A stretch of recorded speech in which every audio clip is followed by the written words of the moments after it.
The movie opens 3 years after the previous events of the first film. The survivors of previous battle royales have formed a rebel group called the Wild 7, led by Shuya Nanahara. However, this rebel group is now considered an international terrorist group. So, in the name of justice, the government authorities have introduced a new game, the Millennium Anti-Terrorism Act, aka Battle Royale II. The scene then cuts to Shikano Toraid Middle School, which is considered to be a ragtag collection of losers and delinquents from all across the country. Turns out that all of the students there are written off by the government with no guaranteed future. One day, all 42 students of the 9th grade are tricked into going on a field trip, but they are drugged to fall asleep on the way. When they regain their consciousness, they find strange electric collars around their necks. The bus is hijacked by the authoritarian Japanese government, and they are taken to a military base. Upon arrival, the students are herded into a cage, surrounded by armed guards. In a state of panic, the young boys and girls desperately try to escape, but their efforts are all in vain. Shortly after, the students are confronted by their school teacher, Takeuchi Riki, who reveals himself to be one of the adults working with the government. He tells the students that they've been selected as the first group to play the new Battle Royale game. Following this, he proceeds to lay down the rules of the game. Their prime objective is to track down and kill the entire Wild 7 members within 72 hours. Instead of being forced to kill each other, as in the previous Battle Royale, the students must go to war against the Wild 7. Ricky provides them with 2 choices: participate in the war or be executed right away. Fearing for their lives, all the students reluctantly agree to enter the death game, except for one student. As a consequence, he's instantly executed, much to everyone's horror. Moments later, a girl's collar starts beeping. Ricky then discloses another revelation. All the students' collars have been paired. If one student dies or goes beyond the range, then his or her partner will be automatically killed via collar detonation. This freaks out the girl and she begs for mercy, but the collar eventually takes her life. That guy was hoping to be a pacifist, but he failed. In the aftermath, all 40 students are provided with their armor and weapons before dispatching for their mission. They are sent via boats onto an island, which Wild 7 have taken control of and are using as a fortress. Upon nearing the island, Wild 7 group members, who believe them to be soldiers, immediately open fire. These intense gunshots take the lives of 12 students before they can even reach the island. The rest of the survivors somehow manage to make it to the island, but they split up into 2 groups, one running across the beach, while the other takes cover behind the rocks. Not long after, a helicopter flies overhead that releases several supplies for them. Following this, the students begin to run to secure the supplies, containing various useful things such as a grenade launcher, ammo, and first aid kits. The students then make a run for a better cover, but one of them, Shugo, gets shot in the process. The fellow classmates try their best to treat his wounds, but the bleeding just won't stop. Just then, his collar starts beeping, and they realize that his partner Miki is beyond the safety range. They urge her to run towards the group, assuring her that they'll cover for her. However, the nervous girl runs away from the group instead, which gets her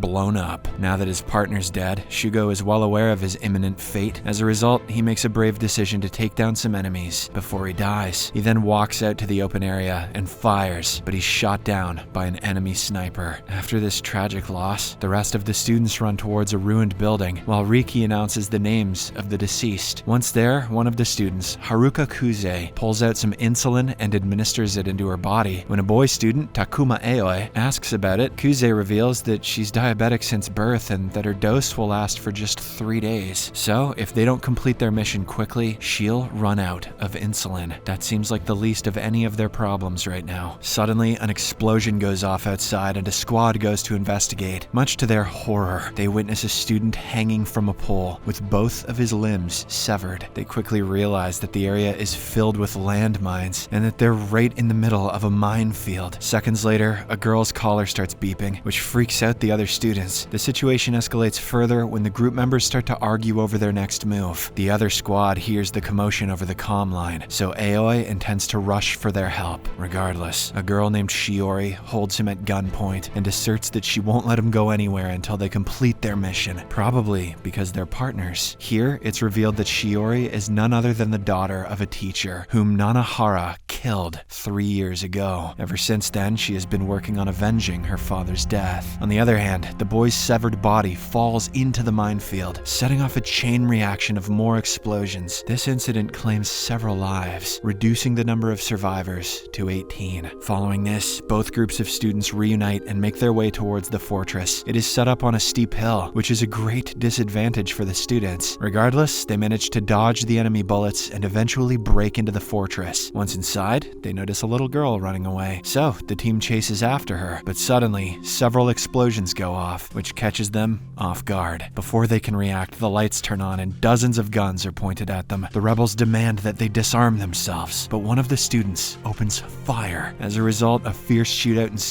between the two parties. By the end of it, 6 more students lose their lives, causing their partner's collars to activate. Upon seeing their collars, the so-called terrorists realize that they are not soldiers. They then quickly bring a huge device and generate an electromagnetic pulse that shuts down all the collars, also thwarting their connection with the military base. In the base camp, Battle Royale administrators are shocked to learn that all the collars have suddenly gone offline. They quickly think of an alternative and deploy a special force to finish the job. Back in the fortress, all the students are disarmed and are brought in front of Nanahara. There, the students notice several aligned dead bodies of the Wild 7 members. They also find many children who have been orphaned after their parents' deaths in the war. Shortly after, they are approached by Nanahara, who asks if killing them will really solve anything. He further claims that they will never be able to live a normal life, even if they're successful in their mission. As a result, he vows to keep on fighting until the government offers them a peaceful life. Upon realizing that the rebels are not their enemy, the students decide to change their side and help the Wild 7 end the Battle Royale for good. In the next scene, the special armed force arrives in the fortress. One of the rebels spots them and runs to warn the rest of the group. Reacting swiftly, the rebels, now accompanied by the students, rush to confront the threat. When the soldiers notice them, they contact their base to report about the students changing sides. After a while of intense gunfight, the rebels eventually manage to take down all the armed forces. However, Kuze dies in the process. Infuriated by this, Aoi puts the blame on Nanahara, claiming that he is no better than the cruel government. Meanwhile, Shiori goes to an abandoned room where she finds a piano. As she starts playing it, she recalls her past, about how she used to play it at home. One day, she was in her room playing the piano when her father walked in. She was clearly upset because her father had forgotten her birthday. As a result, she coldly rebuffed him, unaware that it would be their last interaction. It's the 3rd day of the mission, and all the students have been freed from their explosive collars. Nanahara, who realizes that he needs global support to defeat the government, sends a video message to the world. In the message, he states that everyone must have the right to live a free and peaceful life. Upon briefing their ongoing predicament, he calls on all the youth of the world to rebel against the cruelty. But in response to the video, a missile is released upon the island, killing even more students and the Wild 7 members. The chaos causes everyone to scramble in a desperate bid to save themselves. On the other hand, the Battle Royale administrators receive a video call from the Prime Minister, who informs them that the missile was released by the United States. Moreover, they've warned Japan that they'll attack again in 12 hours if the situation isn't resolved. So, in order to evade the imminent threat, the Prime Minister takes command of the military present at the Battle Royale headquarters. He then deploys all the soldiers to wipe out the entire Wild 7 once and for all. Riki is enraged by the change of actions. Amidst this heated argument, he reveals to have the same type of collar on his neck as the students. Back on the island, survivors honor fallen comrades by cremating their bodies and firing into the sky. At this moment, Nanahara reveals his plan for the students and children to retreat to the mainland via a mine shaft, while the Wild 7 will stay behind to confront the soldiers. The next morning, the students and children bid a final goodbye to the Wild 7. Following this, all of them, except for Shiori, make their way to the mine shaft, while the Wild 7 prepare for their final battle against the military force. Not long after, hundreds of armed soldiers arrive at the island. The Wild 7 try everything they can to put up the fight. They use every weapon they have against the charging soldiers, even going as far as to blare Joe Rogan over the loudspeakers, but are clearly unable to stop them from advancing and are eventually